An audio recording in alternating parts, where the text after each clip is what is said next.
Naruto ইউনিভার্সের একটা পর একটা হ্যান্ডসাম ক্যারেক্টার পরে আছে, কিন্তু আজকে আমরা এমন কয়েকটি হ্যান্ডসাম ক্যারেক্টার নিয়ে কথা বলবো যে ক্যারেক্টার খুব কম সময় মেয়েদের মনে জায়গা করে নিয়েছে। হ্যাঁ, তোমরা হাজারো কষ্ট করার পর নিজের ক্রাশকে অ্যাবজর্ব করতে পারোনি, বাট যে ক্যারেক্টারগুলো খুব কম সময়ে তাদের মনে জায়গা করে নেবে। তো চলো ভিডিওতে থাকো, আজকের ভিডিও শুরু করা যাক। তো নাম্বার 10-এ আছে আমাদের লুচ্চা বাবা জিরায়া সেন্সে। হ্যাঁ, সে অনেক সুন্দর দেখতে, এবং তোমরা যদি তার প্রাইমের কথা বলো, হ্যাঁ, যখন তার বয়স মাত্র 16 থেকে 17 হবে, তখন তাকে খুব পিছিয়ে হ্যান্ডসাম দেখাচ্ছিল এবং অনেকগুলো মেয়ে তাকে প্রপোজ করেছিল, বাট সে সোনার কারণে সবাইকে রিজেক্ট করে দিয়েছিল। ভাই one side club. Number 9 Izuna Uchiha. হ্যাঁ, মাদারার ছোট ভাই, সেও দেখতে অনেক সুন্দর ছিল এবং তাকে আমরা সাসকের মতনই বলতে পারি, কারণ এটা তো সাসকের সাথে মিল খায়। হ্যাঁ ভাই, যাই হোক, সে অনেক হ্যান্ডসাম দেখেছিল এবং she is looking good bro. যাই হোক, নাম্বার 8-এ আছে হিরোজান সারাতবি। সেও দেখতে অনেক সুন্দর ছিল। আর হ্যাঁ, আমি এই বুই আঙ্কেলের কথা বলছি না, আমি কথা বলছি প্রাইম হিরোজান সারাতবি। হ্যাঁ, যখন তার বয়স 16 থেকে 17 ছিল, এবং তোমরাই দেখো তাকে থেকে যে কোনো মেয়ে ক্রাশ খেতে বাধ্য। ভাই সত্যি ভাই, বুইরা ভাই আগে ভাই অনেক সুন্দর ছিল, বাট আমাকে দেখো। আচ্ছা যাই হোক, তো আমরা নাম্বার 7-এ আছে ওবিটো উচিহা। হ্যাঁ, সে অনেক সুন্দর ছিল, বাট তার মুখে একটি ক্র্যাক পড়ার পরে তাকে হয়তো আগে ঠিক তো অন্যরকম দেখাচ্ছে, বাট ট্রাস্ট মি, সে অনেক বেশি সুন্দর দেখতে। এবং সে যখন তার মাস্ক পিনলে, ভাই she is very handsome than other character. এবং তোমরা নিজের রেটিং করো যে তোমরা আমাদের ওবিটো উচিহাকে হ্যান্ডসামের দিক দিয়ে কত রেটিং দিতে চাও। তো আমি তো ভাই 10-এ 10 দিব, কারণ আমার কাছে ওইটা খুব বেশি সুন্দর লাগে। যাই হোক, নাম্বার 6-এ আছে ghost of Uchiha Madara Uchiha. হ্যাঁ, আমি মাদারার কথা বলছি। মাদারা খুব বেশি হ্যান্ডসাম এবং তোমরা তার যে কোনো লুককে দেখতে পারো, ছোট থেকে বড়, তার প্রত্যেকটা ফর্ম বা লুককে তোমরা জাজ করতে পারবে না, কারণ তারকে যদি রেটিং দিতে হয় আমি ভাই 100-100 দিব। এবং তোমার নিজেরা দেখে নাও সে কতটা হ্যান্ডসাম। এবং তো আমরা যদি ঘোস্ট অফ মাদারার কথা বলি, ভাই সি ইজ সিগমা।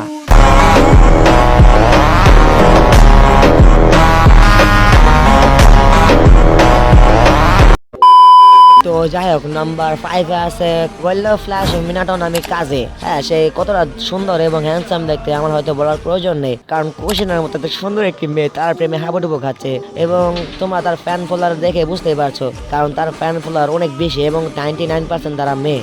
যাই হোক, আমাদের মিনাটো আমার কাছে খুব বেশি হ্যান্ডসাম এবং ভাই সে is very cool that's other character. তো যাই হোক, নাম্বার 4-এ আছে কাকাশি হাকাটে। হ্যাঁ, সে অনেক বেশি হ্যান্ডসাম এবং তার ফ্যান ফলোয়ার ভাই এটা না বললেই চলে, কারণ নাটোর ভিতরে আমার যেমন 40,000 ফ্যান ফলোয়ার আমাদের কাকাচি হাকাটের। দেখো, এটা ছিল একটা থিওরি, তো এটা আমি শিওর না, বেশি হতে পারে বা কম হতে পারে। এবং হ্যাঁ, আমি তোমাকে এটা শিওর করে বলতে পারি যে অনেক মেয়েরা তার উপর ক্রাশ করে বসে আছে, এবং তোমার নিজেরা তার মাস্ক ছাড়া চেহারাটা দেখে নাও, কারণ সে ভাই কোনো অংশে ভাই ইতাচি এবং সাসকে থেকে কম নয়। এবং তাকে দেখে তো ভাই রামেন কাকা এবং রামেন কাকার মেয়েও ক্রাশ খেয়ে বসেছিল। তো যাই হোক, নাম্বার 3-তে আছে সাসকে উচিহা এবং আমাদের সিগমা বয়। তো সে কতটা কুল এবং হ্যান্ডসাম আমার বলার প্রয়োজন নেই, কারণ নারুতো ইউনিভার্সের ফিমেল ক্যারেক্টারের মধ্যে 99% মেয়েরা আমাদের সাসকে থেকে ক্রাশ খেয়েছিল, বাট একজন খায়নি, আর সেটা তোমরা জানো। তো জানলে নিশ্চয়ই কমেন্টে বলে যাবে। এবং হ্যাঁ, সে অনেক বেশি হ্যান্ডসাম দ্যান আদার ক্যারেক্টার।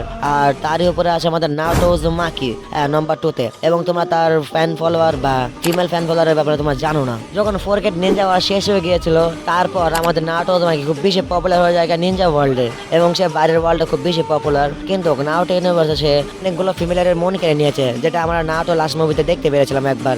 এবং তোমরা তো একবার জানো সে একবার ট্রেনিং করছিল, এবং সব স্কুলের মেয়েরা তাকে দেখে ভাই কি বছর মানে। তো ফাইনালি আছে আমাদের Itachi উচিয়া, the normal one handsome character than other character.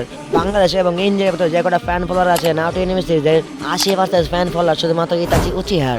এবং ভাই তাকে দেখে ভাই সুন্দর সুন্দর মেয়েরা ভাই পটে যায়, যেটা তোমাদের দিয়ে হয় না। এবং তার হ্যান্ডসামের কথা বলে তোমরা নিশ্চয়ই জানো she is looking good than other character. এবং আমি তাকে নিয়ে বেশি কিছু বলবো না, কারণ তোমরা জানো সে কতটা হ্যান্ডসাম এবং গুড লুকিং। তো যাই হোক, আজকের মতো ভিডিও তো টুকুই। তো তাহলে আবার দেখো নেক্সট কোনো ভিডিওতে এবার জন্য পাইবে। আর তোমরা নিশ্চয়ই কমেন্টে বলে যাবে আমার র্যাঙ্কিংটা ঠিক কিরকম ছিল। আমদানি তোমাদের মন মতো হয়তো হয়নি, তো তোমরা নিশ্চয়ই নিজেকে র্যাঙ্কিংটা নিশ্চয়ই কমেন্টে বলে যাবে। ওকে, বাই।